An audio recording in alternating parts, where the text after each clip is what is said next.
है, ये तो अप्रिय है। हितेश ने फैंग यूशियांग से पूछा, जो बिल्कुल भी प्रभावित नहीं लग रहा था। यह अवश्य ही डेमन्स वैली का धुआं होगा। उसने कहा, तुम्हें यह महसूस नहीं होता? हितेश ने भौहें चढ़ाकर उससे पूछा। नहीं, ऐसा लगता है कि मियाज़मा दिव्य जानवरों को प्रभावित नहीं करता है। हालांकि ये वास्तव में अप्रत्याशित है। मुझे उम्मीद नहीं थी कि मियाज़मा यहाँ तक पहुँच जाएगा, क्योंकि हम अभी भी शहर से कुछ घंटे दूर हैं। पिछली बार जब मैं यहाँ आया था तो यह इतना बुरा नहीं था। आप पहले भी दानव घाटी में आए थे। कुछ हद तक मैं इसके ऊपर से उड़ा, लेकिन मैं कभी अंदर नहीं गया, और वह हजारों साल पहले की बात है। मैं समझ गया। जब तुम इस जगह से उड़े थे तो ये जगह कैसी थी? वहाँ सुनसान जगह थी और माहौल बहुत खराब था। बस यही मुझे याद है। ये जगह ऐसी क्यों है? हितेश ने पूछना जारी रखा। कौन जानता है। मेरी जानकारी के अनुसार राक्षस उस भूमि पर अक्सर घूमते थे और यहाँ तक कि इसे किसी तरह का गढ़ भी बना दिया था, इसलिए इसका नाम ऐसा पड़ा। हालांकि दानव कबीले को मनुष्यों द्वारा पराजित किए जाने के बाद वे सभी गायब हो गए और पीछे छोड़ गए ये धुआं जो लोगों को पागल कर देता है अगर वे वहां रहें। राक्षस है ना? सच कहूं तो मैं सिर्फ जिया चोन की वजह से ही राक्षसों की घाटी नहीं जाना चाहता था। मैं इस जगह के नाम से ही रोमांचित था, इसलिए मैं खुद देखना चाहता था कि यह कैसा है। हितेश ने अचानक कहा, क्या आपको लगता है कि दिव्य प्रतिमान के रूप में आपकी यादों के कारण ही आपको राक्षसों की घाटी में रुचि है? फैंग यूक्सियांग ने फिर पूछा। कौन जानता है, लेकिन ऐसा लगता है जैसे मैं हमेशा राक्षसों का सामना कर रहा हूँ। लगभग ऐसा लगता है जैसे मैं जहां भी जाता हूँ हमारा रास्ता एक दूसरे से टकराता ही है। हितेश ने आह भरी। कुछ घंटों बाद फैंग यूशियांग ने कहा, हम लगभग वहां पहुंच चुके हैं युवा गुरु। क्या आप इस धुंध से ठीक हैं? क्या आप अस्वस्थ महसूस कर रहे हैं? हितेश ने अपना सिर हिलाया। मैं ठीक हूँ। ये धुआं अप्रिय है और मेरी त्वचा में सिहरन पैदा कर रहा है, लेकिन मैं सामान्य से कुछ अलग महसूस नहीं कर रहा हूँ। ये सुनकर अच्छा लगा, लेकिन चूंकि हम पहले शहर जा रहे हैं, इसलिए मुझे इसके बारे में थोड़ी बात करनी चाहिए। सबसे पहले, ये शहर एक नामहीन जगह है। शायद पहले इसका कोई नाम रहा होगा, लेकिन समय के साथ इसे भुला दिया गया। मैं व्यक्तिगत रूप से पहले कभी इस शहर में नहीं गया, लेकिन मैंने जाने से पहले मूनलाइट ब्रोकर्स से इसके बारे में पूछा और यू यिन ने मुझे बताया कि यह पागल लोगों से भरा हुआ शहर है और मुझे चेतावनी दी कि हमें उनसे बातचीत नहीं करनी चाहिए। उसके अनुसार उस जगह पर कई लोग लापता हो जाते हैं और वहां के निवासी ऐसे व्यवहार करते हैं जैसे उन पर किसी चीज का साया हो। इसकी खराब प्रतिष्ठा के कारण यहाँ शायद ही कोई मेहमान आता है। उस जगह पर सिर्फ वही लोग जाते हैं जो दानव घाटी में रुचि रखते हैं। दानव घाटी में छिपे हुए खजानों की अफवाहें हैं, इसलिए ये खजाना खोजने वालों के लिए एक आकर्षक स्थान है। यह एक जटिल जगह लगती है। लगभग 1 घंटे बाद वे उस अनाम शहर में पहुंच गए। करीब 1 घंटे बाद वे उस नामहीन शहर में पहुंचे। इस शहर के अंदर का धुआं बाहर की किसी भी चीज से कहीं ज्यादा गहरा है। हितेश ने धीमी आवाज में कहा जब वह उस शहर में दाखिल हुआ, जहां कोई गार्ड भी नहीं था। पहली नजर में वह जगह बहुत खाली दिखी, मानो वह कोई भूतहा शहर हो। हालांकि उसे जल्दी ही एहसास हो गया कि ऐसा नहीं था। युवा मास्टर, वे अपने घरों से हमें देख रहे हैं, फैंग यूशियांग ने अचानक उनसे कहा। उन्होंने सिर हिलाया। हाँ, मैं अपनी दिव्य इंद्रिय से उन्हें देख सकता हूँ।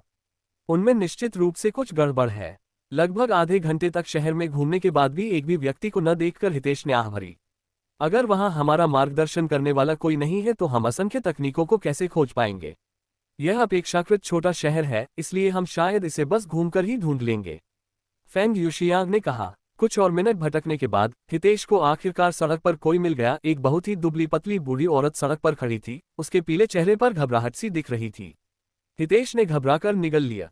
आज अब उसने इस बूढ़ी औरत को देखा जो लगभग कंकाल जैसी दिख रही थी। हालांकि उसने पहले कभी कोई डरावनी फिल्म नहीं देखी थी। यूरो उसे खास मौकों पर डरावनी कहानियां सुनाती थी और उसकी सभी कहानियों में हमेशा एक डरावनी दिखने वाली बूढ़ी औरत होती थी।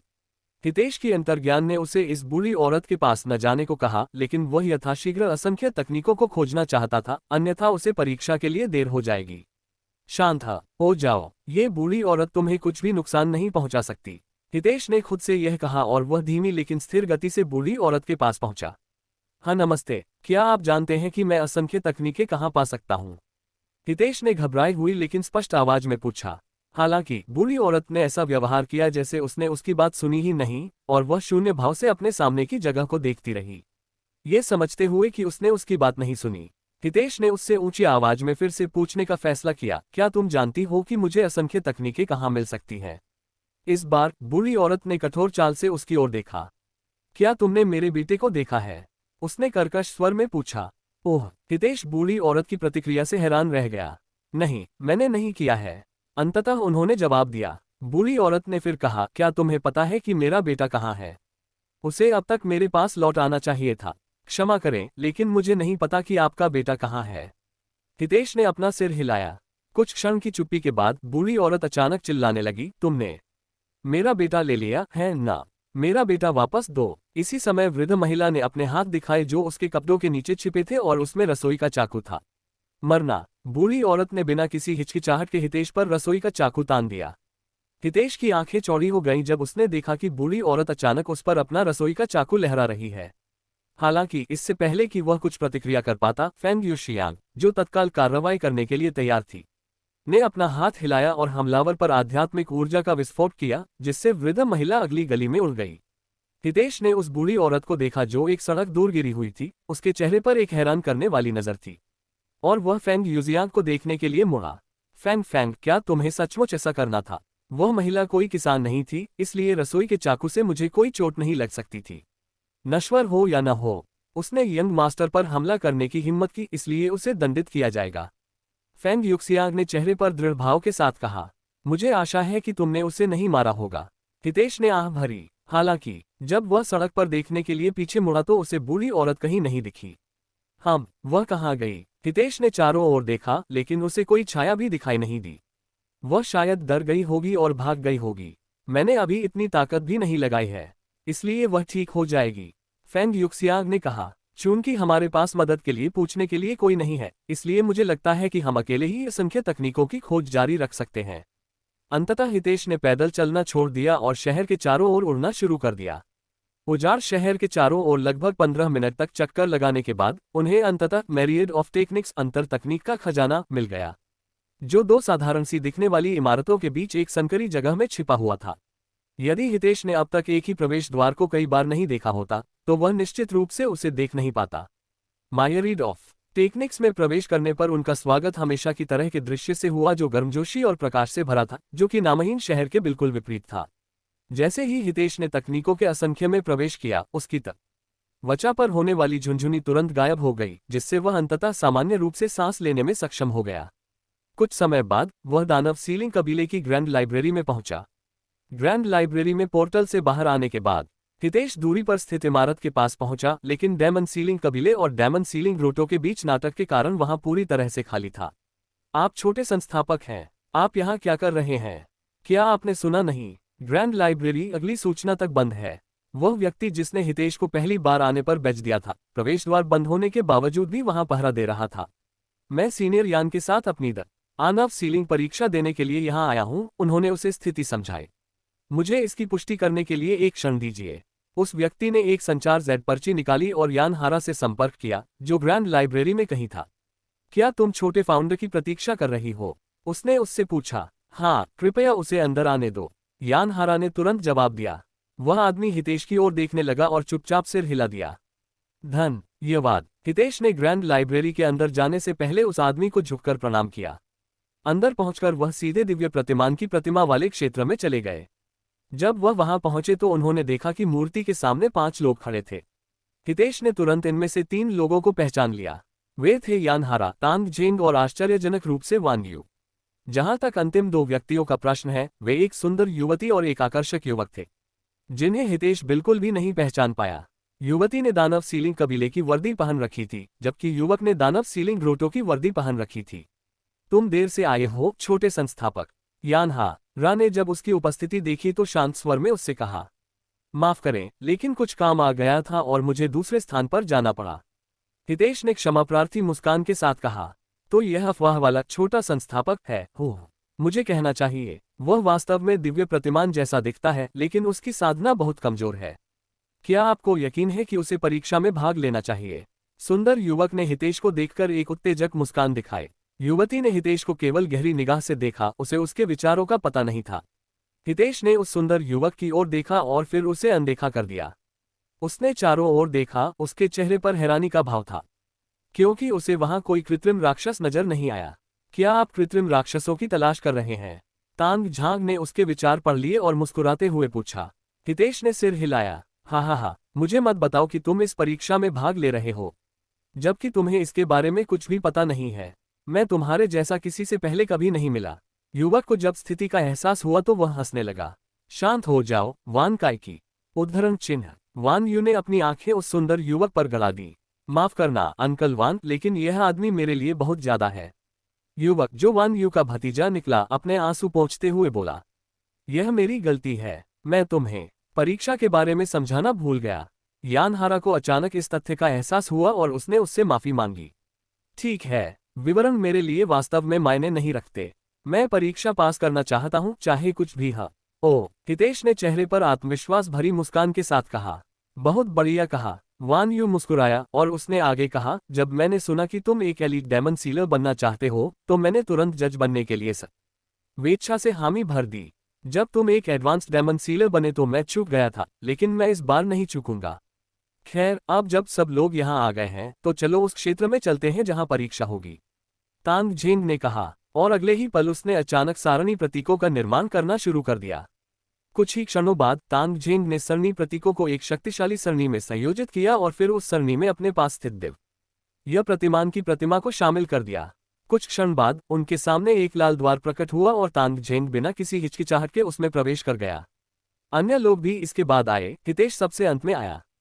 पोर्टल से बाहर निकलने के बाद हितेश को एक पहाड़ी घाटी के दृश्य का सामना करना पड़ा, लेकिन इसमें कुछ अशुभ था और नामहीन शहर से उसे जो अनुभूति हुई थी वह अचानक फिर से महसूस हो सकती थी, लेकिन इस बार यह बहुत अधिक तीव्र थी।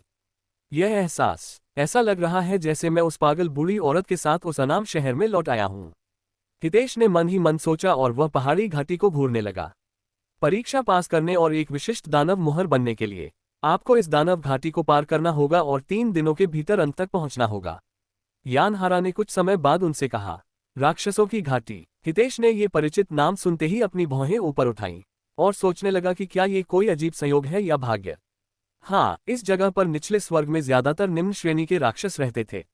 बेशक यह असली जगह नहीं है, ये सिर्फ उस जगह का पुनर्निर्माण है, यान हारा ने कहा। और उसने आगे कहा, असली राक्षसों की घाटी इस जगह से बहुत बड़ी है क्योंकि यह असली चीज का सिर्फ एक हिस्सा है।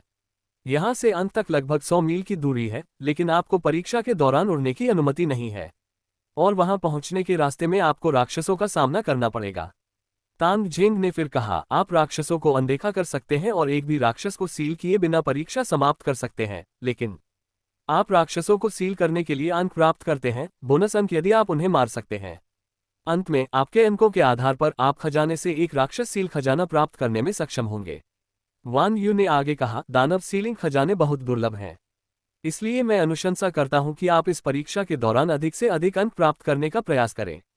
यान हारा हितेश के पास गया और उसे एक हार सौंप दिया। इसे पहन हो ताकि हम हर समय तुम्हारा स्थान जान सकें। राक्षस भले ही असली न हो, लेकिन वे फिर भी असली चोट पहुंचा सकते हैं, इसलिए तुम्हें उनके साथ ऐसे व्यवहार करना चाहिए जैसे कि तुम किसी असली राक्षस से लड़ रहे हो। हितेश ने हार स्वीकार कर लिया और उसे अपने गले में पहन लिया। फिर उसने देखा कि यान हारा ने वू काइकी और युवती को वही हार सौंप दिया। वे भी इस परीक्षा में भाग ले रहे हैं। हितेश ने पहले तो सोचा कि वे वहां जज के रूप में हैं, लेकिन ऐसा नहीं था। अब परीक्षा के नियमों पर आते हैं, यान हारा ने कहा, और उसने आगे कहा, जैसा कि मैंने पहले ही बताया था, आपको परीक्षा में उड़ने की अनुमति नहीं है। आपको परीक्षा के दौरान किसी भी खजाने का उपयोग करने की अनुमति है, लेकिन दानव सील खजाने पर प्रतिबंध है।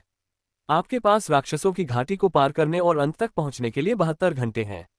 जब आप दिव्य पैरागॉन की मूर्ति देखेंगे तो आपको पता चल जाएगा कि यह अंत है। यदि आप खो गए हैं तो आप आकाश को देख सकते हैं और उस लाल तारे का अनुसरण कर सकते हैं। हितेश ने यान हारा की उंगली का अनुसरण किया जो आकाश की ओर इशारा कर रही थी, और निश्चित रूप से पीले आकाश में एक चमकदार लाल सितारा टिमटिमा रहा था। आप किसी भी समय अपने हार पर लगे क्रिस्टल को नष्ट करके परीक्षा से वंचित रह सकते हैं, लेकिन यदि आप परीक्षा में असफल हो जाते हैं तो आप अगले 10 वर्षों तक इसमें भाग नहीं ले पाएंगे। 10 साल, हितेश मन ही मन चिल्लाया। यद्यपि इन शक्तिशाली साधकों के लिए 10 वर्ष कुछ भी नहीं लगते, जो सैकड़ों नहीं तो हजारों वर्षों से जीवित है, लेकिन हितेश के लिए ये काफी महत्वपूर्ण समय था, जो केवल 18 वर्षों तक जीवित रहे। मैं इस परीक्षा में किसी भी हालत में फेल नहीं हो सकता, हितेश ने खुद से कहा, जबकि यान हारा बोल रहा था। जैसा कि पहले ही बताया गया है, आपको परीक्षा के दौरान सामना किए जाने वाले किसी भी राक्षस से लड़ने की आवश्यकता नहीं है, लेकिन ऐसा करने पर आपको अंक प्राप्त होंगे। आपको किसी भी निम्न राक्षस को मारने पर 1 अंक, कुलीन राक्षसों को मारने पर 5 अंक, श्रेष्ठ राक्षसों के लिए 10 अंक प्राप्त होंगे, जो परीक्षा के दौरान उपलब्ध सर्वोच्च रैंकिंग वाले राक्षस होंगे, और यदि आप राक्षस को मारने में सफल हो जाते हैं तो आपको 2 गुने अंक प्राप्त होंगे। परीक्षा के अंत में आप अपने अंकों का उपयोग दानव सीलिंग खजाने के लिए व्यापार करने के लिए कर सकते हैं। और इससे पहले कि आप पूछें, हाँ, आपको कई दानव सीलिंग खजाने के लिए व्यापार करने की अनुमति है जब तक आपके पास पर्याप्त अंक हैं। इसलिए इसके लिए शुभकामनाएं। क्या इस परीक्षा को शुरू करने से पहले आपके पास कोई प्रश्न है? हितेश ने अपने हाथ उठाए और पूछा, हमें कैसे पता चलेगा कि हमारे पास कितना समय बचा है? पहले 2 दिनों तक हम आपको हर 24 घंटे में हार के जरिए इसकी जानकारी देंगे। आखिरी दिन हम आपको हर 4 घंटे में याद दिलाएंगे और आखिरी 4 घंटों में हम आपको हर घंटे याद दिलाएंगे। तांग झेंग ने जवाब दिया। मैं समझ गया। हितेश ने सिर हिलाया। क्या आप दोनों के पास कोई प्रश्न है? वान यू ने अन्य 2 प्रतिभागियों से पूछा। उन्होंने अपना सिर हिलाया। तो अब हम परीक्षा शुरू करेंगे। जब आप दानव घाटी में प्रवेश करेंगे तो हम टाइमर शुरू कर देंगे। शुभकामनाएं, यानहारा ने उनसे कहा, इससे पहले कि जज उड़कर उनकी नजरों से ओझल हो जाएं। एक बार जब वे अकेले थे, वान काइकी ने युवती की ओर देखा और कहा, ताओवादी हुआन, चलो एक दोस्ताना प्रतियोगिता करते हैं, ये देखने के लिए कि परीक्षा के दौरान सबसे अधिक अंक कौन प्राप्त करता है। यदि आप जीतते हैं तो मैं आपको अपने सभी अंक दे दूंगा, लेकिन अगर मैं जीतता हूं तो आप मेरे साथ डेट पर जाएंगी। हुआन नाम की युवती ने वू काइकी की ओर देखा और उदासीन स्वर में बोली, मुझे आपकी मुस्कान पसंद नहीं है। और बिना कुछ और बताए वो मुली और दानवों की घाटी में गायब हो गई। वान काइकी ने हितेश की ओर देखा जो उन्हें घूर रहा था, और उपहास करते हुए कहा, तुम क्या देख रहे हो? तुम्हारे जैसा आत्मा भगवान राक्षसों की घाटी के अंदर एक दिन भी जीवित नहीं रह पाएगा। क्या तुम उस दावे पर जुआ खेलना चाहते हो? अगर तुम जीतते हो तो मैं तुम्हें अपने सारे अंक दे दूंगा, लेकिन अगर मैं जीतता हूं तो तुम मुझे अपने अंक दोगे। हितेश ने अचानक एक ऐसे तरीके से जवाब दिया जिसकी वान काइकी को उम्मीद नहीं थी। वान काइकी ने अपनी हैरानी से बाहर आकर ठंडे स्वर में कहा, यह बिल्कुल भी उचित नहीं है। आप पूरे दिन के लिए छिप सकते हैं। हितेश ने तब कहा, ठीक है, चलो आपके नियमों का उपयोग करते हैं। जो भी परीक्षा के दौरान सबसे अधिक अंक प्राप्त करेगा उसे हारने वाले के अंक मिलेंगे। यही बात है। वान काइकी के चेहरे पर एक आत्मविश्वास भरी मुस्कान दिखाई दी। तो आप सहमत हैं? हितेश ने पुष्टि के लिए पूछा। हाँ, वान काइकी ने सिर हिलाया। अच्छा, फिर सबसे अच्छा व्यक्ति जीत सकता है। हितेश ने अपने हाथ जोड़े और राक्षसों की घाटी में प्रवेश करने से पहले वान काइकी को प्रणाम किया। घमंडी बदमाश, तुम 3 दिन में इतना घमंडी नहीं रहोगे। वान काइकी भी कुछ ही देर बाद राक्षसों की घाटी में प्रवेश कर गया। दानवों की घाटी में प्रवेश करने के बाद हितेश की दृष्टि एक पल के लिए धुंधली हो गई, और जब ये साफ हुई तो उसने खुद को एक अलग क्षेत्र में पाया। उसे कहीं टेलीपोर्ट कर दिया गया था, लेकिन वह अभी भी दानवों की घाटी के भीतर ही प्रतीत हो रहा था। वह पीछे मुड़ा और ये देखने के लिए इंतजार करने लगा कि क्या वान काइकी दिखाई देगा, लेकिन जब 1 मिनट बाद भी कोई नहीं दिखाई दिया तो उसने अनुमान लगाया कि वान काइकी को भी कहीं टेलीपोर्ट कर दिया गया है। उन्होंने शायद हमें अलग करने के लिए ऐसा किया होगा, हितेश ने सोचा। वह अपना सिर झुकाकर आकाश की ओर देखने लगा, और जब उसे आकाश में लाल तारा दिखाई दिया तो वह उसी दिशा में चलने लगा। हमारे पास इस परीक्षा को पूरा करने के लिए 3 दिन है, जो कि बहुत समय है, भले ही हम उड़ न सकें। यह शायद हमें राक्षसों से लड़ने और अंक अर्जित करने के लिए प्रोत्साहित करने के लिए जानबूझकर किया गया है। न केवल मुझे वान काइकी को हराना है, बल्कि यह मेरे लिए अच्छा अभ्यास भी है। उम्मीद है कि इस जगह पर मुझे संतुष्ट करने के लिए पर्याप्त राक्षस हैं।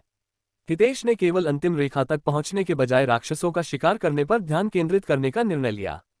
बेशक अन्य 2 प्रतिभागियों के भी यही विचार थे। उन सभी का मानना था कि वे आसानी से लक्ष्य तक पहुंच पहुंच जाएंगे और उनके पास पर्याप्त समय भी होगा, इसलिए वे उस खाली समय का उपयोग अंक प्राप्त करने और 1 या 2 दानव सीलिंग खजाने हासिल करने में कर सकते हैं। इस बीच एक अन्य स्थान पर यानहारा और अन्य 2 जजों ने दर्पण के माध्यम से प्रतिभागियों को देखा। मैं जानता हूं कि वह एक प्रतिभाशाली युवक है, लेकिन क्या तुम्हें नहीं लगता कि उसे इस परीक्षा में भाग लेने की अनुमति देना थोड़ा ज्यादा है? आखिरकार ये राक्षस उसकी ताकत के बराबर नहीं है, इसलिए उन सभी की साधना उससे कहीं ज्यादा होगी। तांग झेंग ने यानहारा से पूछा। कुछ देर चुप रहने के बाद उसने शांत स्वर में उत्तर दिया, मैं उसकी सीमा देखना चाहती हूँ। अन्य 2 की तुलना में साधना के मामले में वह कमतर हो सकता है, लेकिन उसकी दानव सीलिंग आभा किसी भी तरह से कमतर नहीं है। वास्तव में वह उनसे भी आगे निकल सकता है। इसके अलावा वह भविष्य में दानव सीलिंग का भी लेकर नेता बनने जा रहा है। उससे पहले उसे कुछ उपलब्धियां हासिल करनी होंगी। आपको उसकी क्षमताओं पर पूरा भरोसा है। हालांकि अगर आप मुझसे पूछें तो वह अभी भी दानव सीलिंग कबीले के वर्तमान नेता से बहुत पीछे है, वान यू ने अचानक कहा। और उसने आगे कहा, ओह, मेरा मतलब उसकी प्रतिभा से नहीं है। उसकी प्रतिभा निश्चित रूप से भयानक है और वह वर्तमान नेता को भी मात देने की क्षमता रखता है। हालांकि उसे दानव सीलिंग कबीले का नेता बनने के लिए प्रतिभा से कहीं अधिक की आवश्यकता होगी। उसका चरित्र इस समय बहुत नर्म और भोला है। आप किसी बच्चे से अचानक खेती करना शुरू करने की उम्मीद नहीं कर सकते। वह अभी भी छोटा और अनुभवहीन है, लेकिन वह अंततः बड़ा हो जाएगा, मैं ये सुनिश्चित करूंगा, यान हारा ने कहा। वान यू ने आह भरी, अगर वह बच गया तो? ये कितनी अफसोस की बात है कि वह दानव सीलिंग कबीले के साथ है। इसका क्या मतलब है? यान हारा ने भौहें सिकोड़ ली। वान यू ने कंधे उचकाए और कहा, दोनों कुलों के बीच संघर्ष दिन प्रतिदिन बदतर होता जा रहा है। मुझे आश्चर्य होगा अगर उसके बड़े होने तक कोई दानव सीलिंग कबीला हो। क्या ये बकवास है? यान हारा ने तुरंत कहा। बकवास? तुम्हें पता है, ये पहली बार नहीं है जब हमारे लोग कियानचू के हाथों मारे गए हैं। वास्तव में जब से वह दानव सीलिंग कबीले का नेता बना है, हमारे दानव सीलिंग रोटो को कई दुर्भाग्यपूर्ण स्थितियों का सामना करना पड़ा है, जहां हमारे शीर्ष दानव सीलर दुर्घटनाओं में मारे जा रहे हैं, जिसमें किसी न किसी तरह से कियानचू शामिल था। हालांकि ये पहली बार है जब हमने एक दिन में 3 मास्टर दानव सीलर खो दिए हैं, और वे सभी कियानचू द्वारा प्रबंधित एक घटना में मारे गए। भले ही कियानचू सभी आरोपों से इनकार करता है, हम सभी जानते हैं कि यह केवल बकवास है। टूर्नामेंट के दौरान जो कुछ हुआ वह महज एक दुर्घटना थी। अगर आप भूल गए तो मैं भी इसका हिस्सा था, और अगर लीडर न होता तो मैं लगभग मर जाता। लीडर सिर्फ डेमन सीलिंग रोटो को नुकसान पहुंचाने के लिए 2 मास्टर डेमन सीलर्स को खोने का जोखिम क्यों उठाएगा? इसका कोई मतलब नहीं है, यान हारा ने कहा। तो फिर मैं तुमसे ये पूछता हूँ, नेता ने तुम्हें क्यों बचाया लेकिन बाकी लोगों को मरने दिया? डेमन सीलिंग रोटो के सभी लोग क्यों मर गए, जबकि डेमन सीलिंग कबीले को कोई हताहत नहीं हुआ? एक संयोग? मुझे तो ऐसा नहीं लगता। क्या अब आप मुझ पर इस साजिश का हिस्सा होने का आरोप लगा रहे हैं? मैं आप पर विश्वास नहीं कर सकता, यान हारा ने क्रोधित स्वर में कहा। मैं आप पर कोई आरोप नहीं लगा रहा हूँ। वास्तव में मैं पूरे दिल से मानता हूँ कि कियानचू अपने लक्ष्यों को प्राप्त करने के लिए अपने लोगों की बलि देने को तैयार होगा। वह बस इसी तरह का व्यक्ति है। तुम्हें पता है, पूछताछ के दौरान जब दानव सीलिंग रोटो ने कियानचू से पूछा कि उसने केवल तुम्हें ही क्यों बचाया, तो उसने दावा किया कि उसने ऐसा कुछ नहीं किया और किसी और ने उसके दानव सीलिंग ध्वज पर नियंत्रण करके तुम्हें बचाया था। कौन इस पर विश्वास करेगा? दिव्य प्रतिमान के अलावा 9 स्वर्गों में किसी के पास कियानचू की नाक के नीचे दानव सीलिंग ध्वज को अपहरण करने की क्षमता नहीं है। क्या? वान यू से यह जानकारी सुनकर यान हारा अवाक रह गया। कियानचू ने उसे नहीं बचाया, तो फिर उसे किसने बचाया? वैसे भी इस मामले पर मुझे बस इतना ही कहना है, उच्च अधिकारी सब कुछ संभाल लेंगे, वान यू ने फिर से प्रतिभा गियो पर ध्यान केंद्रित करने से पहले कहा। यान हारा और तांग झेंग ने एक दूसरे को हैरान भाव से देखा। क्या कियानचू ने वाकई जानबूझकर प्रतिभागियों को मरने दिया? क्या वह वाकई अपने लक्ष्यों को हासिल करने के लिए अपने लोगों की बलि देने को तैयार था? इस तरह के विचार को पचाना मुश्किल था, खासकर तब जब कियानचू की बहुत से लोग प्रशंसा करते हैं। इस बीच दानवों की घाटी के अंदर हितेश का सामना पहली बार उस दानव से हुआ जो अचानक प्रकट हुआ और उस पर हमला कर दिया। फैंग फैंग, वह दानव कौन सी साधना है? मैं इसे महसूस नहीं कर सकता, इसलिए ये काफी ऊंचा होना चाहिए। हितेश ने इस तथ्य को समझने के बाद उससे पूछा। इसमें शिखर आत्मा सम्राट की साधना है, फैंग युक्सियांग ने तुरंत जवाब दिया। ये जानकारी सुनकर हितेश घबरा गया। सर्वोच्च आत्मा सम्राट, यह आत्मा राजा से ऊपर का एक संपूर्ण क्षेत्र है और लगभग एक आत्मा संप्रभु है। पृथ्वी पर वह आत्मा प्रभु जैसे राक्षस से कैसे लड़ सकता है? मैंने इस परीक्षा को कम करके आंका है। हितेश ने अंदर ही अंदर आह भरी। वह जानता था कि यह परीक्षा पिछली परीक्षा से अधिक कठिन होगी, लेकिन उसने छोटी ईनाई में इतनी बड़ी वृद्धि की उम्मीद नहीं की थी। पिछली परीक्षा इतनी आसान थी कि वह मूलतः निःशुल्क थी, इसलिए हितेश ने नहीं सोचा था कि यह परीक्षा इतनी कठिन होगी, भले ही उन्होंने कठिनाई को कई स्तर बढ़ा दिया हो। शांत हो जाओ। हो सकता है कि उनकी साधना मेरी अपेक्षा से कहीं अधिक हो, लेकिन वे अभी भी दानव सीलिंग आभा के प्रति संवेदनशील हैं। अगर मेरी दानव सीलिंग आभा काफी मजबूत है तो मैं इसे सील करने में सक्षम हो जाऊंगा।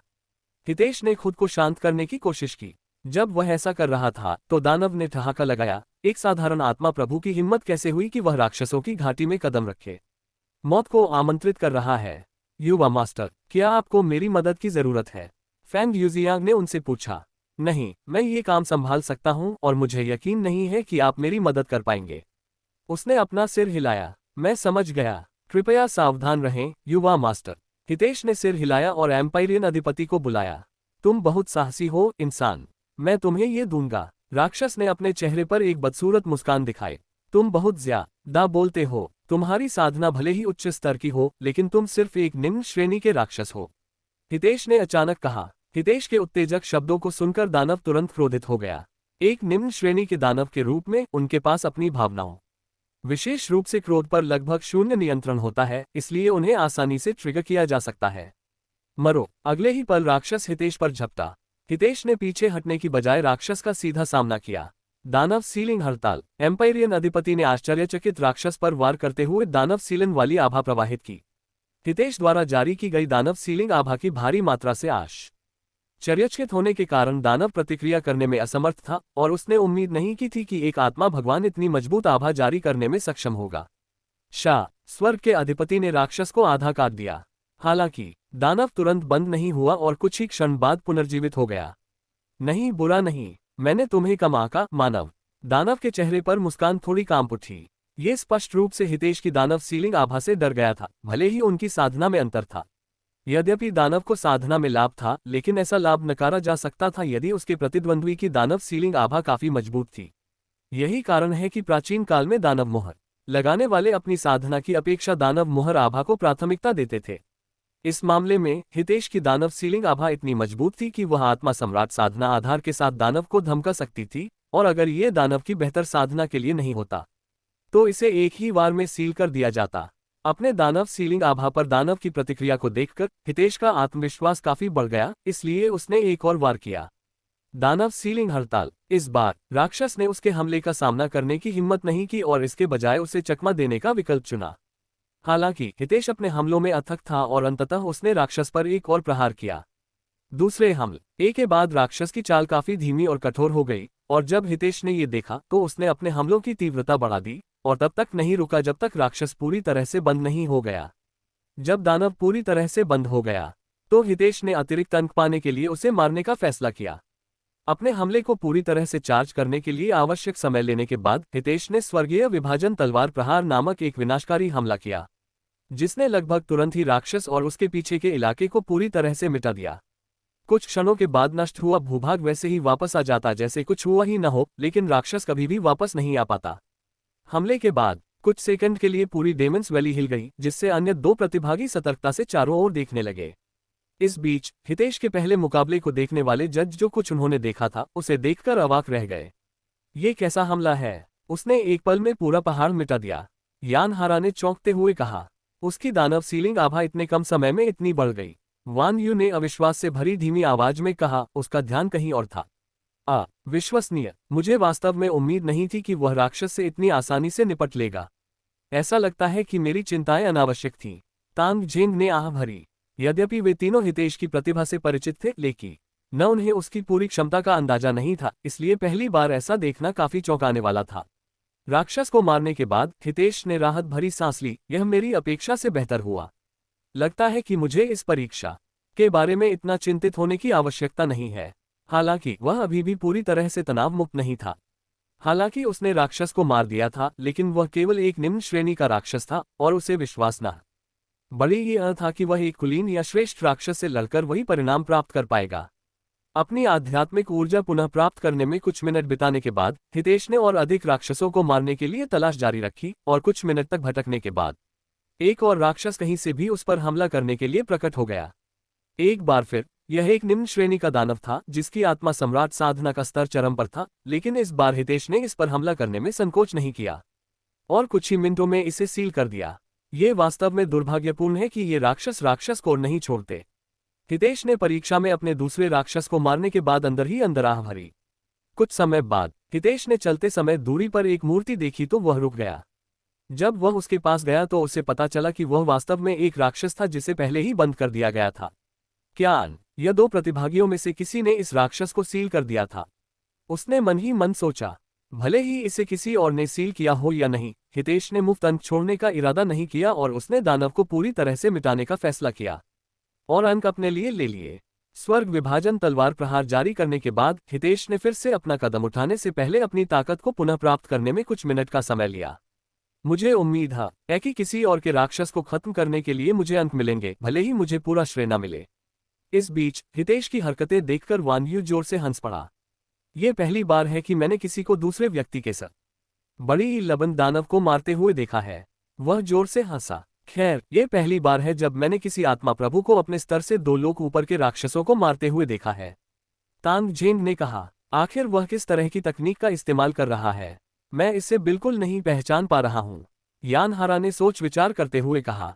वान यू ने तब कहा, यह एक प्राचीन तकनीक जैसा दिखता है जिसके बारे में मैंने पहले सुना था, लेकिन मुझे संदेह है कि यह वास्तव में वही तकनीक है। लीजेंड। बाकी दो ने भौहें उठाकर उसकी ओर देखा। हाँ, इसे स्वर्ग विभाजन तलवार प्रहार कहा जाता है और यह स्वर्ग की गुप्त कला नामक एक अन्य तकनीक का ही एक हिस्सा है। क्या तुमने स्वर्ग के महान धर्मरथों के बारे में सुना है? उसने उनसे पूछा। तांग जेंग ने सिर हिलाया और बोला, मैंने इनके बारे में पहले भी सुना है। किंवदंती है कि शक्तिशाली स्वर्ग ने स्वयं इन तकनीकों को खेती की दुनिया के निर्माण के दौरान बनाया था और वे अब तक की सबसे शक्तिशाली खेती तकनीकें हैं। 4 अलग अलग तकनीकें हैं जिनमें स्वर्ग की गुप्त कला उनमें से एक है। अफवाह ये भी है कि इन्हें प्रथम दिव्य सम्राट की सेवा करने वाले 4 सबसे शक्तिशाली परिवारों को उपहार में दिया गया था, लेकिन प्राचीन काल से किसी ने भी इन तकनीकों को नहीं देखा है, इसलिए लोग सवाल करते हैं कि क्या वे वास्तव में मौजूद हैं। ये सही है, और स्वर्ग विभाजन तलवार कला स्वर्ग की गुप्त कला का हिस्सा है। वान यू ने सिर हिलाया। उन्होंने आगे कहा, हालांकि आप पूरी तरह से सही नहीं हैं। मुझसे क्या गलती हुई? तांग जेंग ने पूछा। स्वर्ग के उत्कृष्ट शास्त्र वास्तव में मौजूद हैं और लोगों ने उन्हें पहले भी देखा है। वास्तव में जो लोग इन तकनीकों के स्वामी हैं वे वर्तमान में सर्वोच्च स्वर्ग में रहते हैं। हालांकि यह इन 4 तकनीकों में से केवल 3 के लिए ही सच है। चौथी तकनीक स्वर्ग की गुप्त कला के बारे में कहा जाता है कि यह पौराणिक असुर कबीले के पास है, लेकिन चूंकि उन्हें अनगिनत वर्षों से निर्वासित किया गया है, इसलिए कोई भी उस जानकारी की पुष्टि नहीं कर सकता है, इसलिए यह तकनीक एक किंवदंती है। असुर कबीले मैंने उनके बारे में बहुत कुछ सुना है, लेकिन मुझे कभी समझ नहीं आया कि उन्हें निर्वासित क्यों किया गया था। मेरा मतलब है, मुझे पता है कि उन्हें निर्वासित क्यों किया गया था, लेकिन मुझे समझ में नहीं आता कि उन्होंने ऐसा क्यों किया जिसके लिए उन्हें निर्वासित किया गया। यान हारा ने आह भरी और उन्होंने आगे कहा, हालांकि जो बात मुझे सबसे अधिक हैरान करती है वह ये है कि वे अपनी स्वतंत्रता के लिए सुप्रीम हेवन की विरासत में भाग लेने से कैसे इनकार कर देते हैं। उनके अपने कारण होंगे। वान यू ने कंधे उचका दिए। इसी समय यान हारा को अचानक एहसास हुआ। 1 मिनट रुको, सर्वोच्च स्वर्ग की विरासत। एक क्षण विचार करने के बाद यान हारा ने वान यू की ओर देखा और पूछा, असुर कबीला, उनका उपनाम क्या है? मुझे 1 सेकंड दो। वान यू ने सोचने के लिए अपनी आंखें बंद कर ली। एक क्षण बाद उसने अपनी आंखें खोली और कहा, अगर मेरी यादें सही हैं तो असुर कबीले का उपनाम जियाओ होना चाहिए। ये जानकारी सुनकर यान हारा घबरा गया। जियो हुआ? ऐसा नहीं हो सकता। लेकिन ऐसा नहीं हो सकता कि यह महज एक संयोग हो। असुर कबीले ने अचानक सर्वोच्च स्वर्ग की विरासत में भाग लेने का फैसला क्यों किया, जबकि वे अनगिनत सालों से इससे बचते आए हैं? या तो ये सब महज एक अजीब संयोग है या फिर इसमें कुछ बड़ा खेल चल रहा है। कुछ घंटों बाद वान यू ने स्कोरबोर्ड को देखा और मुस्कुराते हुए कहा, हितेश वर्तमान में 30 अंकों के साथ सबसे आगे है, जबकि अन्य 2 22 अंकों और 21 अंकों के साथ लगभग बराबरी पर हैं। अपनी बढ़त के बावजूद छोटा संस्थापक अन्य 2 की तरह राक्षसों का पता लगाने में उतना कुशल नहीं है, इसलिए वह बहुत आगे नहीं है। अगर वह अपनी हास्य आसपास तकनीक से राक्षसों को नहीं मार सकता तो वह अभी अंतिम स्थान पर होता। वह केवल निम्न श्रेणी के राक्षसों से ही भिड़ा है, जबकि अन्य 2 पहले ही एक कुलीन राक्षस से भिड़ चुके हैं। तांग जेंग ने आगे कहा, यह केवल समय की बात है जब तक कि उसका सामना किसी कुलीन या श्रेष्ठ दानव से नहीं हो जाता। यान हारा ने थोड़े घबराए हुए स्वर में कहा, क्योंकि उसे विश्वास नहीं था कि वह अपने वर्तमान स्तर पर वास्तव में उनसे निपट सकता है। हालांकि अगले ही पल हितेश का सामना अपने पहले कुलीन दानव से होगा। शैतान की बात। हितेश की स्थिति पर ध्यान केंद्रित करते हुए वान यू के चेहरे पर एक रहस्यमय मुस्कान उभरी। युवा मास्टर, ये दानव बाकी दानवों से अलग है। आपको सावधान रहना चाहिए। फेंग युक्सियाग ने उसे चेतावनी दी जब उसे लगा कि इस दानव में कुछ गड़बड़ है। यह एक कुलीन दानव है। हितेश ने तुरंत इसकी रैंक पहचान ली क्योंकि वह पहले भी एक से लड़ चुका था। जब कुलीन दानव ने हितेश को देखा तो उसने तुरंत उस पर हमला नहीं किया, बल्कि गहरी सांस लेने में कुछ समय लगाया। मानव, मैं तुम्हारे भीतर छिपी एक अराजक ऊर्जा को सूंघ सकता हूँ। हालांकि अभी यह ऊर्जा लगभग नगण्य है, लेकिन अंततः ये किसी शानदार चीज में खिल जाएगी, और जब ऐसा होगा तो मैं केवल कल्पना कर सकता हूँ कि तुम साधना जगत में क्या अराजकता फैलाओगे। ये निश्चित रूप से देखने लायक दृश्य होगा। कुलीन दानव ने अपने चेहरे पर एक शांत मुस्कान के साथ उससे कहा। उद्धरण चिन्ह डॉट डॉट डॉट उद्धरण चिन्ह। यद्यपि हितेश ने राक्षस की बातों को दिल पर नहीं लिया, लेकिन उसे इसके बारे में बुरा महसूस हुआ और इसने उसे उस पर आगलपन की याद दिला दी जो कुछ समय पहले की हुई परिवार में उसके दिमाग पर हावी हो गया था। मुझे दिखाओ तुम्हारे पास क्या है मानव। शायद ये हितेश की साधना की कमी के कारण था, लेकिन कुलीन दानव उसकी उपस्थिति से बिल्कुल भी चिंतित नहीं था। तो फिर मैं विनम्र नहीं रहूंगा। हितेश ने दानव सीलिंग तलवार प्रहार के साथ हमला शुरू किया। हालांकि अभिजात दानव ने जल्दी से उसे चकमा दे दिया और हितेश के हमले को सफल नहीं होने दिया। जबकि इससे पहले के निम्न श्रेणी के दानवों को अपने अमर शरीर पर इतना भरोसा था कि वे सभी हमलों की परवाह नहीं करते थे। ये देखकर हितेश ने एलिट डेमन पर छिपकर हमला करने के लिए स्टारी एबिस को बुलाया। दयनीय छोटी सी चालें। अभिजात दानव ने अपना रक्त हथियार बुलाया और पीछे से आने वाले हमले को रोक दिया।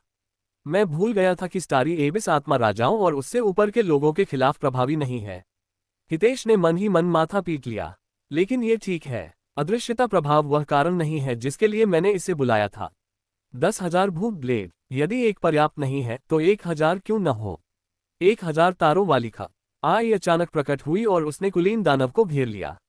यद्यपि राक्षस ऐसी खतरनाक तकनीक से निश्चित रूप से अचंभित था, फिर भी वह घबराया नहीं और उन सभी को विचलित करने की पूरी कोशिश की। हालांकि इस तरह की उपलब्धि जल्द ही अभिजात दानव के लिए असंभव साबित हुई, इसलिए उसने स्टारी एबिस पर ध्यान केंद्रित करना बंद कर दिया और हितेश पर अपना हमला शुरू कर दिया, जो दूरी पर खड़ा था, चुपचाप स्टारी एबिस को नियंत्रित कर रहा था। रक्त स्लैश। अभिजात दानव ने अपनी पतली भुजाओं को हितेश की ओर घुमाया, जिससे उस पर ऊर्जा का एक लाल चाप भेजा गया।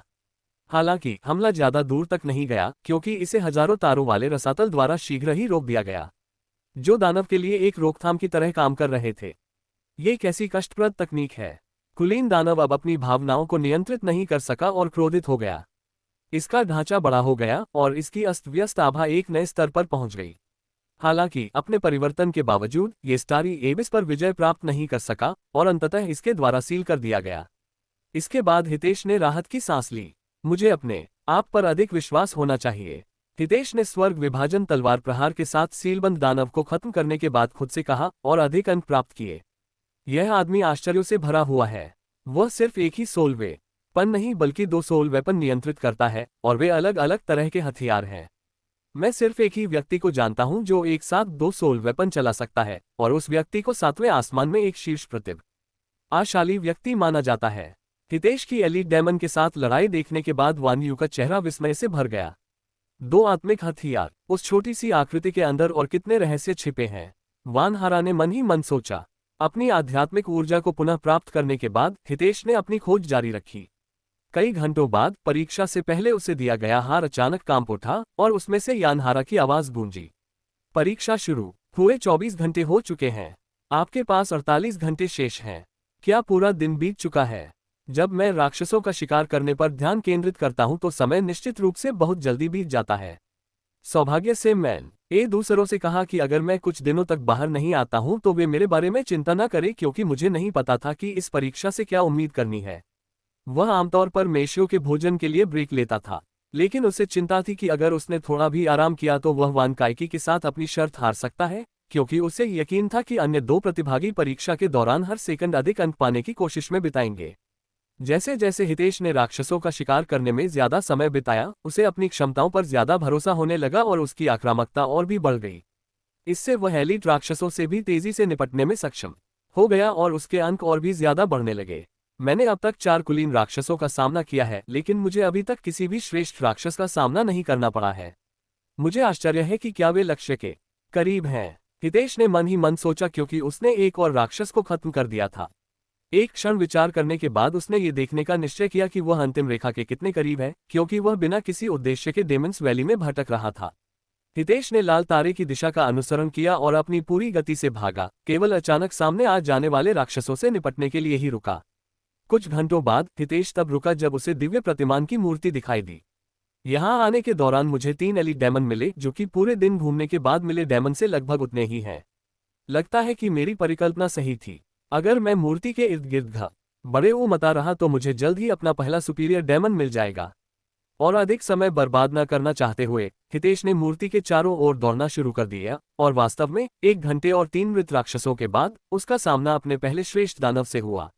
हालांकि जब हितेश ने इस राक्षस को देखा तो वह घबरा गया और पिछले 24 घंटों में उसने जो आत्मविश्वास अर्जित किया था वह भी खत्म होने लगा।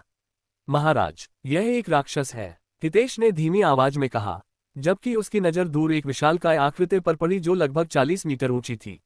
ये राक्षस न केवल अविश्वसनीय रूप से लंबा था बल्कि बहुत गोल भी था, लगभग गुब्बारे जैसा।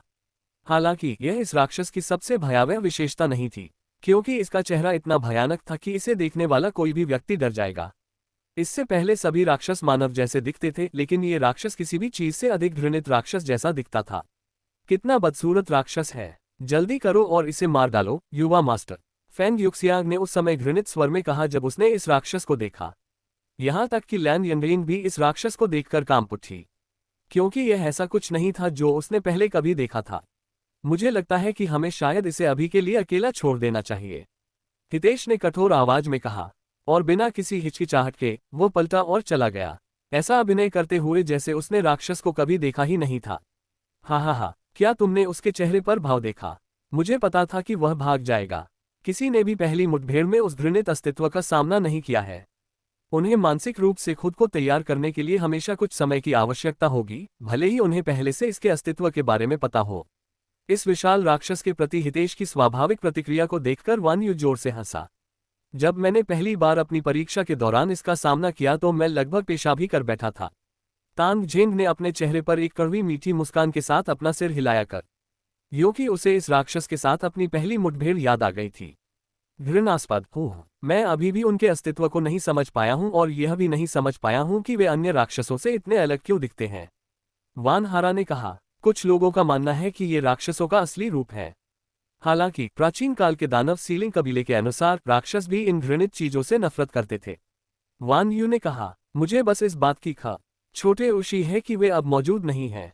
मैं आजकल इन चीजों के खिलाफ जाने की कल्पना भी नहीं कर सकता। वे न केवल अन्य राक्षसों की तुलना में अधिक हिंसक हैं, बल्कि ऐसा लगता है कि उनके पास अपना कोई दिमाग नहीं है। वे केवल अपनी विनाशकारी प्रवृत्ति के अनुसार काम करते हैं। तांग जेंग ने अपना सिर हिलाया। बस इतना ही नहीं, वान यू ने कहा, और उसने आगे कहा, उनमें दानव सीलिंग आभा के प्रति भी उच्च सहनशीलता होती है। इसल छोटी ई उन्हें सामान्य रूप से सील करना बहुत कठिन होता है।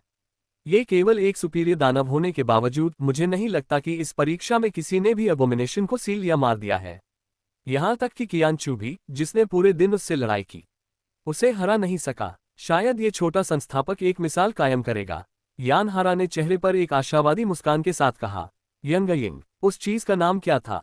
ऐसा नहीं हो सकता कि वह चीज कोई राक्षस हो, हितेश ने उस भयानक दिखने वाले राक्षस से दूर भागने के बाद उससे पूछा। मुझे कुछ पता नहीं, मैंने भी पहली बार उस तरह का राक्षस देखा था, उसने कहा। तुम्हारे दादा दादी के बारे में क्या उन्होंने पहले कभी किसी राक्षस का जिक्र किया है? नहीं। तुम्हारे बारे में क्या, फैंग फैंग? क्या तुम उस राक्षस के बारे में कुछ जानते हो? हितेश ने पूछना जारी रखा। क्षमा करें, लेकिन मैंने भी पहले कभी ऐसे राक्षस के बारे में नहीं सुना है, हितेश ने आह भरते हुए कहा। मुझे विश्वास नहीं हो रहा कि ऐसा राक्षस इस दुनिया में मौजूद है। एक क्षण की चुप्पी के बाद लैन यंगयिंग ने उससे पूछा, क्या तुम इससे लड़ने जा रहे हो? ओह, हितेश जवाब देने में हिचकिचाया। यद्यपि वह उस भयानक राक्षस को मारकर बहुत सारे अंक प्राप्त कर सकता था, फिर भी उसे यकीन नहीं था कि यह परेशानी के लायक है, क्योंकि इससे उसे बहुत भयानक अनुभूति होती थी।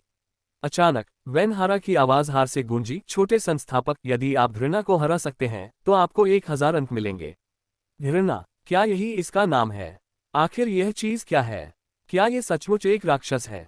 हितेश ने उससे पूछा। ईमानदारी से कहूं तो मुझे खुद भी नहीं पता कि यह राक्षस क्या है, लेकिन इसकी त्वचा लाल है और यह राक्षसों की तरह अराजक ऊर्जा उत्सर्जित करता है, इसलिए संभवतः ये राक्षसों की ही एक अन्य प्रजाति है। एक और प्रजाति? राक्षसों की अलग अलग प्रजातियां होती हैं। हितेश अवाक रह गया, उसने अब तक इसके बारे में क्यों नहीं सुना। वैसे भी आपको केवल ये जानने की जरूरत है कि वे साधारण राक्षसों की तुलना में अधिक खतरनाक हैं और किसी ने भी उन्हें पहले कभी नहीं हराया है, लेकिन शायद आप कर सकते हैं। शुभकामनाएं। उसके बाद यान हारा ने बात करना बंद कर दिया।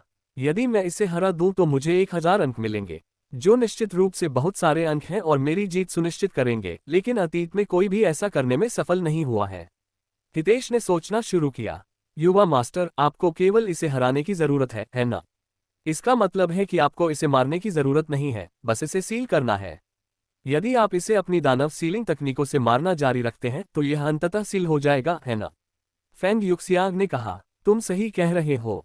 चूंकि इसका शरीर इतना बड़ा है इसलिए इस पर वार करना आसान होगा। ठीक है, मैं ऐसा करूंगा।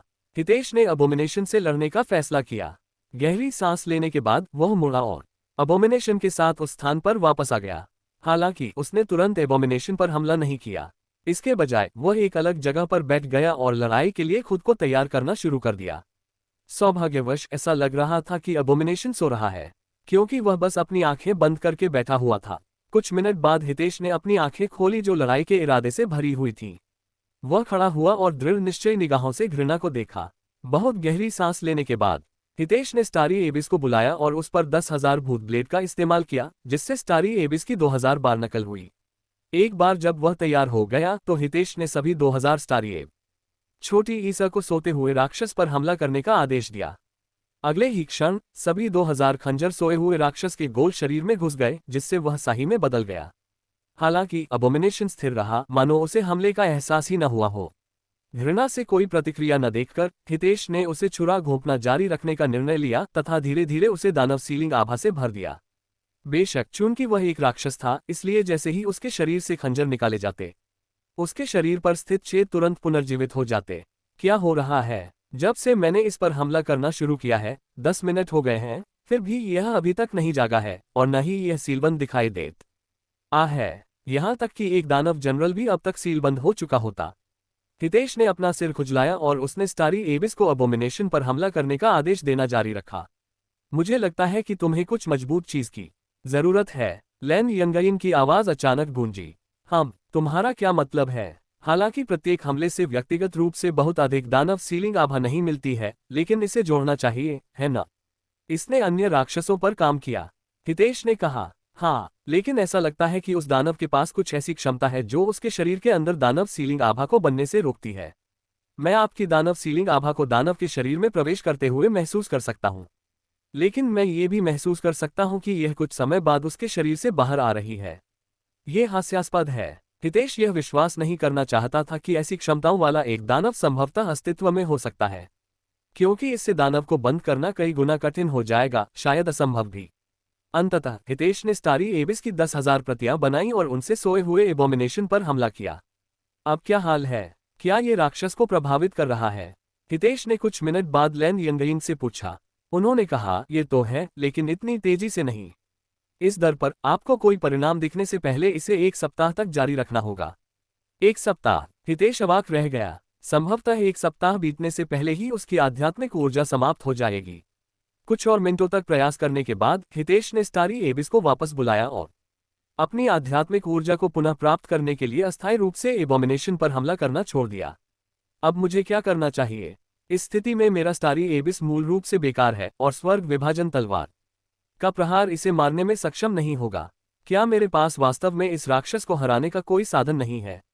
हितेश ने खेती करते समय घृणा को हराने के तरीके के बारे में सोचा। अचानक उसे एक क्षण याद आया जो उसने कुछ समय पहले देखा था।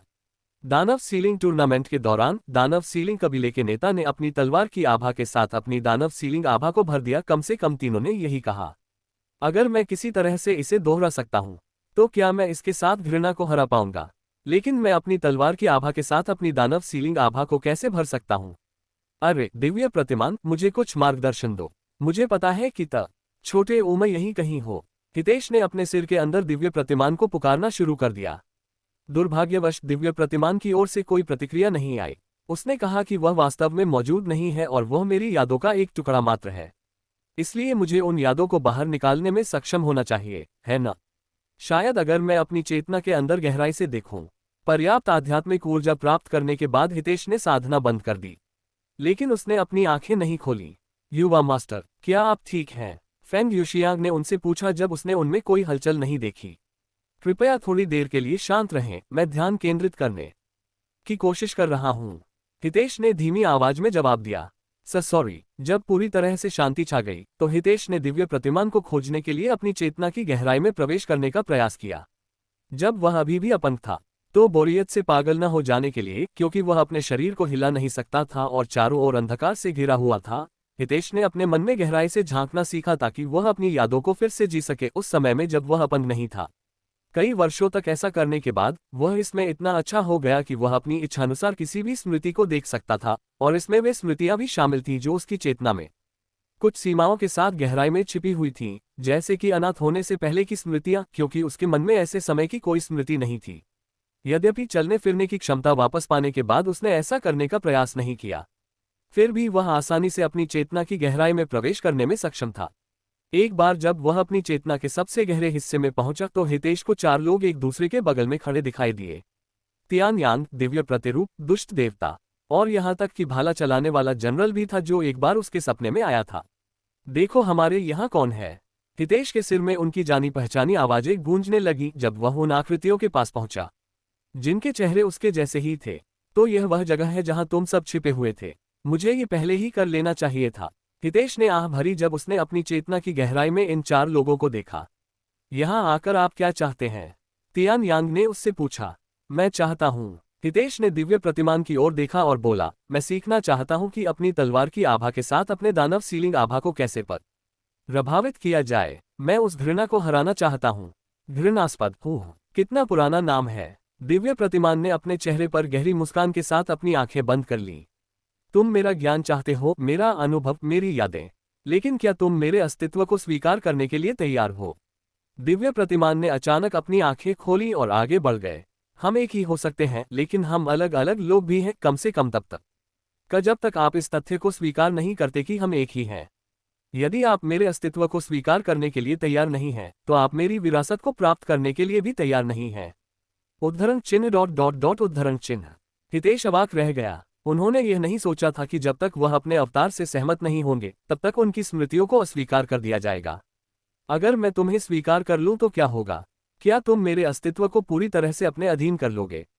क्या मैं फिर से ईश्वरीय आदर्श बन जाऊंगा? हितेश ने उससे पूछा। दिव्य प्रतिमान मुस्कुराया और कहा, याद रखो, तुम सिर्फ मेरी यादों को स्वीकार नहीं कर रहे हो। अगर तुम सच में मुझे देखना चाहते हो तो तुम्हें मैं बनना होगा। बेशक इसका मतलब यह नहीं है कि तुम वास्तव में मैं बन जाओगे। और अगर मैं तुम्हें स्वीकार करने से इनकार कर दूं तो क्या होगा? हितेश ने जिज्ञासा से पूछा। वास्तव में कुछ नहीं होता।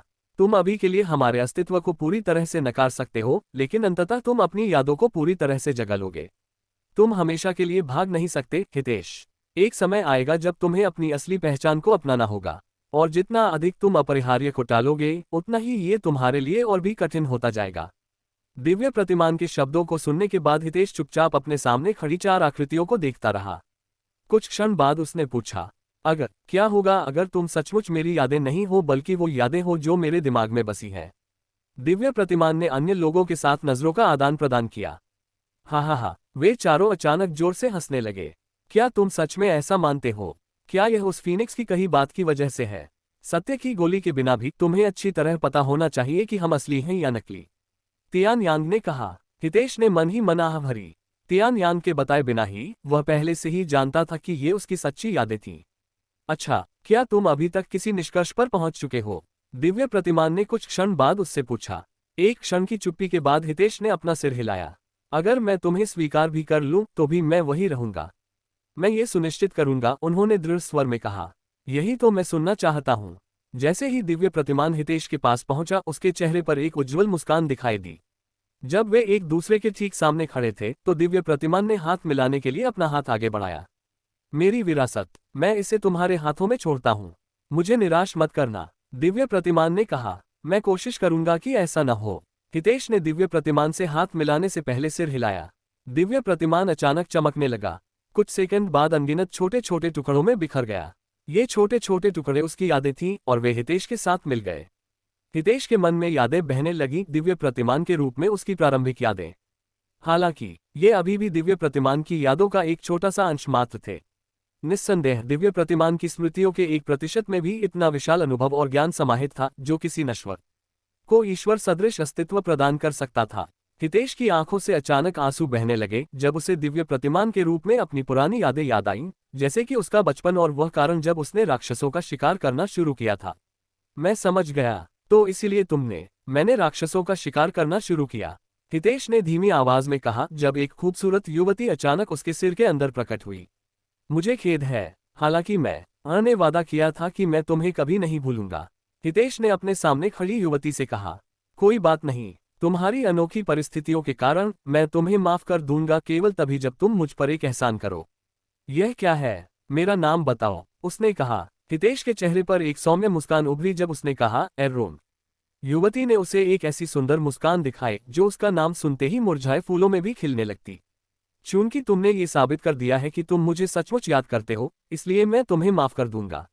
लेकिन उससे भी महत्वपूर्ण बात यह है कि क्या तुम्हें अपना नाम याद है? हितेश ने सिर हिलाया, हाँ। दिव्य प्रतिमान बनने से पहले मुझे तियान चेन्यू कहा जाता था। ये सही है, लेकिन अब इसका कोई महत्व नहीं है क्योंकि मैं तियान चेन्यू नहीं हूँ, मैं हितेश हूँ। उसने एरोन का वाक्य पूरा किया। सुंदर युवती ने शून्य में गायब होने से पहले धीरे से अपना सिर हिलाया।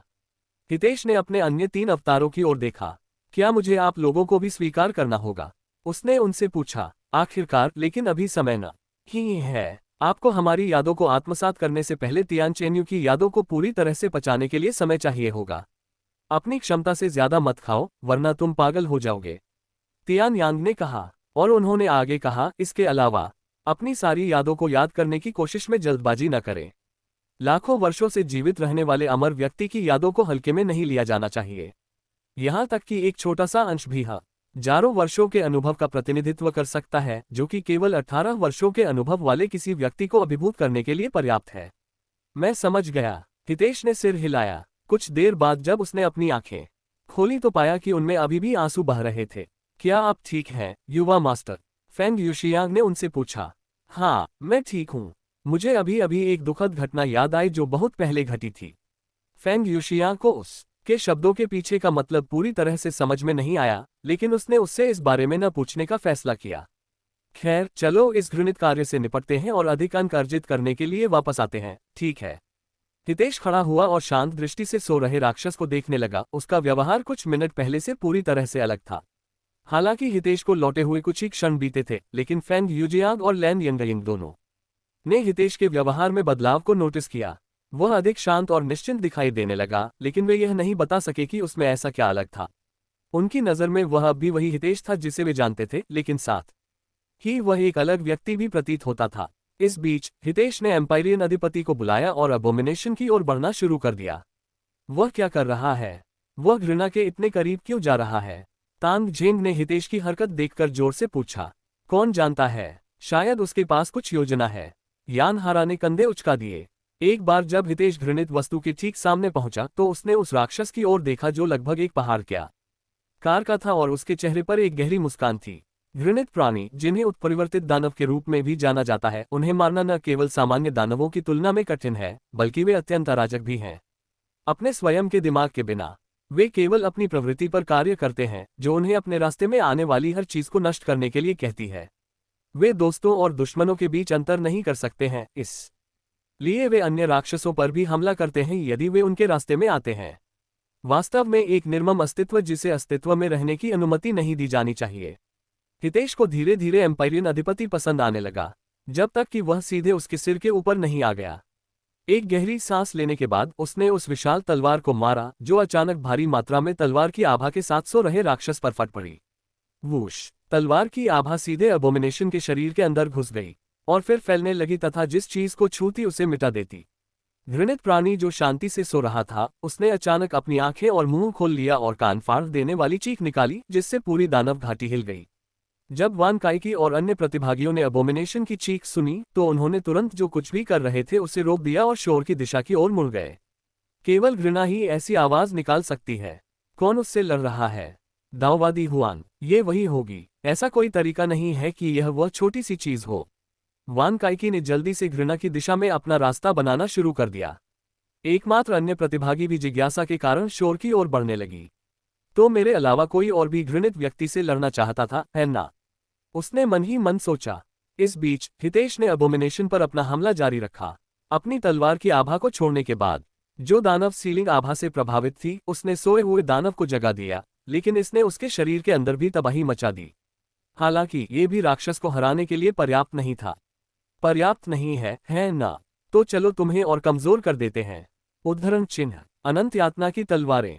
तलवारों के आकार की सुनहरी रोशनियां घृणा के ऊपर दिखाई देने लगीं और फिर नीचे गिरने लगीं, जिससे राक्षस का शरीर छिद्रों से भर गया। ये वही तकनीक थी जिसका उपयोग दिव्य प्रतिमान ने राक्षसों की दर्द सहन करने की क्षमता को दूर करने के लिए किया था, जो कि घृणा पर भी उतनी ही प्रभावी थी जितनी कि किसी अन्य राक्षस पर।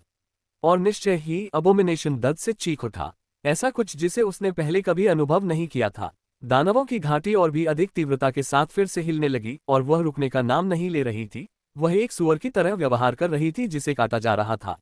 असंभव! हितेश को सुनहरी तलवारें बुलाते देख वान यू जोर से चिल्लाया। यह अनंत पीड़ा की तलवारें नहीं हो सकती, है ना? यानहारा ने अपनी आंखों पर विश्वास करने से इनकार कर दिया। मैं इस पर विश्वास नहीं करना चाहता, लेकिन निश्चित रूप से ऐसा ही लगता है। तांग झेंग ने चकित स्वर में जवाब दिया। यह संभव नहीं है। वह तकनीक दिव्य प्रतिमान के साथ गायब हो गई थी। यह कोई और तकनीक होगी जो समान दिखती है, वान यू ने कहा। अनंत पीड़ा की तलवारें दिव्य प्रतिद्वंद्वी की विशिष्ट तकनीकों में से एक थी, और यह उन बहुत कम तकनीकों में से एक थी जिसे उसने दानव सीलिंग कबीले के साथ साझा नहीं किया था। इसलिए जब वह गायब हो गया तो ये तकनीकें भी गायब हो गईं। हालांकि ये तकनीकें अब अस्तित्व में नहीं है, लेकिन उनके अस्तित्व के अभिलेख मौजूद है, इसलिए वान यू और अन्य लोगों ने इसे देखते ही पहचान लिया। वे इसे स्वॉर्ड्स ऑफ इटर्नल टॉर्मेंट मानते हैं या नहीं, यह एक अलग कहानी है। घृणास्पद वस्तु दर्द में लग रही है। मैंने उसे कभी इस तरह से प्रतिक्रिया करते नहीं देखा, तांग झेंग ने घबराई हुई आवाज में कहा। लेकिन राक्षस दर्द महसूस नहीं कर सकते, यानहारा ने कहा। नहीं, वे ऐसा नहीं कर सकते जब तक कि वे अनंत पीड़ा की तलवारों से प्रभावित न हो। हमारे पूर्वजों के अनुसार जब दिव्य प्रतिमान उस तकनीक का उपयोग करता था तो इससे प्रभावित सभी राक्षसों को सामान्य की तरह दर्द का अनुभव होता था, वान यू ने समझाया। हालांकि यह अनंत पीड़ा की तलवारें नहीं हो सकती। दिव्य प्रतिमान ने कभी भी दानव सीलिंग कबीले में किसी के साथ भी उस तकनीक को साझा नहीं किया, यहां तक कि उस समय अपने सबसे भरोसेमंद सदस्यों के साथ भी नहीं। क्या होगा अगर दिव्य प्रतिमान गायब होने से पहले अपनी विरासत पीछे छोड़ गया? क्या होगा अगर वह वास्तव में अनंत पीड़ा की तलवारों का उपयोग कर रहा है? क्या होगा अगर उसे दिव्य प्रतिमान की विरासत मिल गई? तांग झेंग ने अपने चेहरे पर एक गंभीर भाव के साथ कहा। यदि ऐसा है और दूसरों को पता चल गया तो इसे हासिल करने के लिए छोटे ओद होगा, और इसके लिए सिर्फ ओम कबीले ही नहीं लड़ेंगे बल्कि पूरे 9 स्वर्ग इस युद्ध में भाग लेंगे, वांटो ने कहा। और उन्होंने आगे कहा, लेकिन एक बार फिर मैं नहीं मानता कि ऐसा है। मुझे नहीं लगता कि द छोटी दिव्य प्रतिमान ऐसे व्यक्ति हैं जो अपनी विरासत छोड़कर बिना कुछ कहे गायब हो जाएं। तो फिर आप घृणा की प्रतिक्रिया को कैसे समझाएंगे? तांग झेंग ने पूछा। उन्होंने कहा, यह संभवतः सिर्फ उत्तेजित अवस्था है। मेरा मानना है कि जब दियांचू ने इससे लड़ाई की थी तब भी यह इसी तरह था। उस तकनीक के बारे में क्या कहना है जो बिल्कुल स्वॉर्ड्स ऑफ इटर्नल टॉर्मेंट जैसी दिखती है? क्या आप जानते हैं कि 9 स्वर्गों में कितनी तकनीकें मौजूद हैं? अनगिनत। ऐसी तकनीकें जरूर होंगी जो 2 बिल्कुल अलग तकनीकें होने के बावजूद एक दूसरे से मिलती जुलती दिखती हैं। मैंने भी इनमें से कुछ तकनीकें खुद देखी हैं। मुझे लगता है कि हाँ, लेकिन आप इस बात से इनकार नहीं कर सकते कि यह कितना अजीब संयोग है। न केवल वह दिव्य प्रतिमान की तरह दिखता है, बल्कि उसकी तकनीकें भी दिव्य प्रतिमान की तरह दिखती हैं। तांग झेंग को जब इस तथ्य का एहसास हुआ तो वह जोर से हंस पड़ा। यह संयोग है या ये भाग्य है? यानहारा ने धीमी आवाज में बुदबुदाया। जब वह हितेश को घृणा से लड़ते हुए गहरी निगाह से देख रही थी, उसके विचार अज्ञात थे।